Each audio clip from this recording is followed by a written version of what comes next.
Marissa, and this is just a short sequence to work on your core stability and core strength. You might need some weights. If you have got weights, great. Otherwise, water bottles or tin tomatoes will be absolutely fine, or anything else that you can think of that has a little bit of weight to it. You might need to have some kitchen cloths or towels. We're going to do some sliding exercise. Excellent. We're going to start lying with our backs on the floor. So we're going to start with our pelvic lift. So lying down on your back. Feet and knees hip width apart, arms by your side. And we're just going to exhale, imprint the lower spine to the ground and let your tummy engage. So if you're one of my Pilates people already, you know you do your zip up and hollow. So engaging your pelvic floor, pull the tummy in and let the pelvis tilt. So we're just establishing the difference between neutral spine and being totally imprinted. Okay. So we're going to go up for a pelvic lift, sometimes called pelvic bridge. There's different ways of doing it. You can just lift up or you can roll up. So for this, we want to really roll up. So you're going to imprint your spine into the ground as much as you can. Squeeze your glutes and then roll up one vertebra at a time. So by the time you're up, your pubic bone should be higher up than your hips. And then you can really feel that core engagement. And rolling back down. We simply repeat. So breathing in, exhale, zip up hollow, squeeze your glutes, rolling up. Making sure that your knees don't spine apart. You can do this much slower if you want to work harder. Really working with your breath.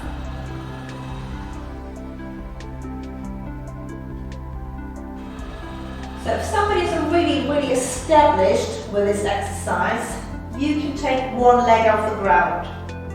So you actually put a bolt between your knees and you're just going to extend one leg. Yeah. Makes it much harder for the core, but it's also really good for the hamstrings. So if you imagine you had the spirit level of your hips, it would stay totally level.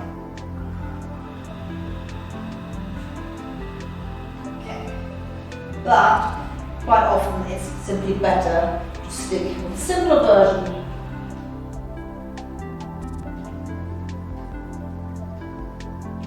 Okay, we're just doing 2 more. So when you do this at home, you might be writing down the exercises. Just decide on a number, say 8 pelvic lifts, and then build up from there. Last one.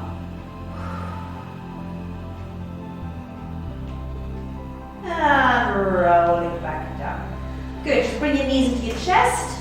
Rock forwards and backwards. Take your head off the floor as well. And then we're going to go to our double knee folds. So again, we want to be imprinted. Float one leg up.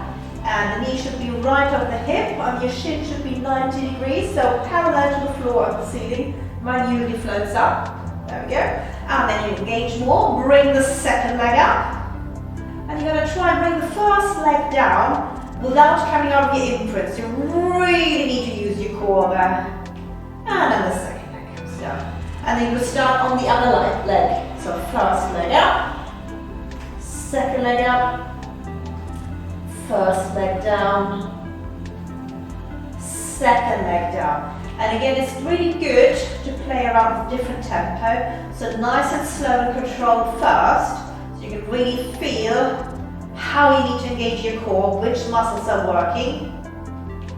And once you've established that, you can speed it up, but making sure that you still use the correct muscles.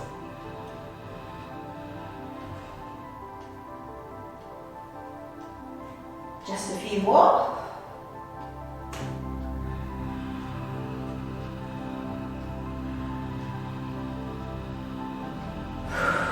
Working with your breath, always exhaling when you start. 1.5 bit. So now I'm exhaling as the leg comes down. And one more.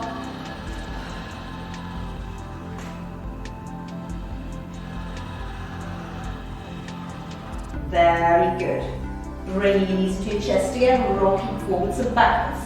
Next we're going to do leg slides. So you might have your feet on something slippery. So I have my cloths here. If you're working on the carpet, a baking tray will usually do. So here we're going to imprint again. You're going to have your legs together. So the thighs, the knees, the ankles all squeezing together. We're imprinting here. And you're going to slide one leg away from you, keeping that imprint position. So I certainly can't straighten my leg, because if I straighten my leg, I don't know whether you can see, I'm coming out of imprint and I've lost my core stability. So this is a core stability exercise. Imprint, engage, drawing the hip bones together, keeping the pelvic floor engaged, gently, slowly, controlled, sliding the leg away from you, and coming back up. And again. So your toes obviously will need to come off the floor. Don't think anybody can physically extend their leg keeping the toes on. So keep the toes on as long as you can, and then just let them peel off. And really focus on keeping that imprint position, putting your belly button down.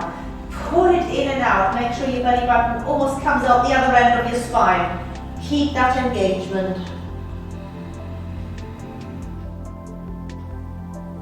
Very good. We'll just do a few more.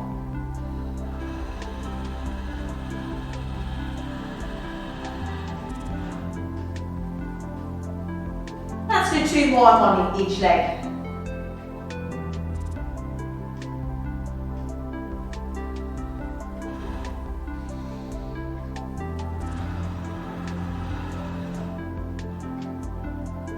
Excellent. Last round.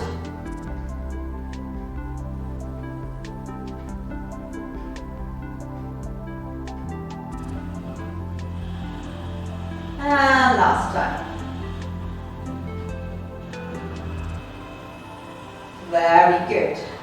Knees back in, rock forwards and backwards. We're going to come up to standing and you're going to grab your weights. So this is just a simple side bend, but with holding the weights it makes it much harder. So you could have some water bottles, tin tomatoes, anything that you've got floating around the house. So control the bending to the side, and then obviously this side is stretched, so use that side to bring you back upright. And we're just going from side to side.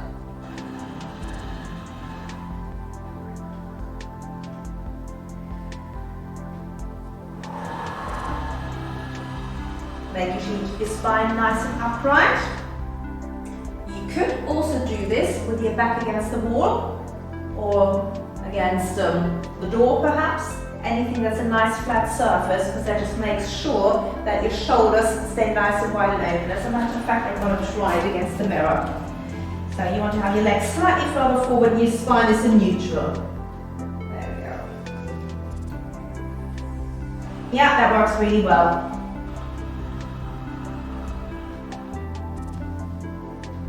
So the weights just hang down like plumb lines.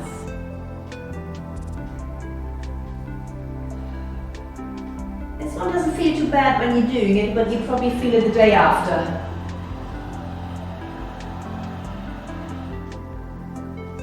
Okay, one more each side.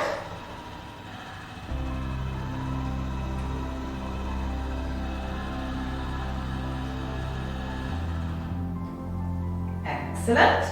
Okay, and the next one, you're going to have your feet again wider than your hips. Slide down, make sure you're imprinted. Bring your hands behind your head, and then you're going to curl towards opposite hip and recover.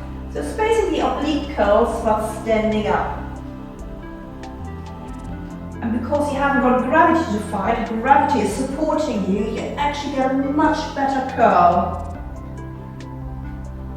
There you go. I'm not sure whether you can see me here properly. I'm going to go to the window, which might be a little bit weird. There we go. Oh no, that works fine. Oh yes. This is also very good for your lower spine, because obviously with the surface behind you, you're very well supported, and coming back up, making sure as much of your shoulder blades are against the surface behind you as possible. Okay, just a few more.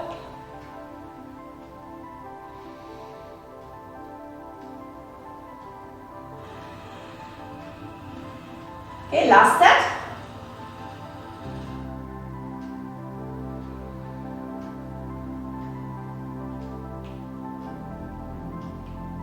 And well done. So that's 10 minutes spent really well on your core stability and core strength. See you soon.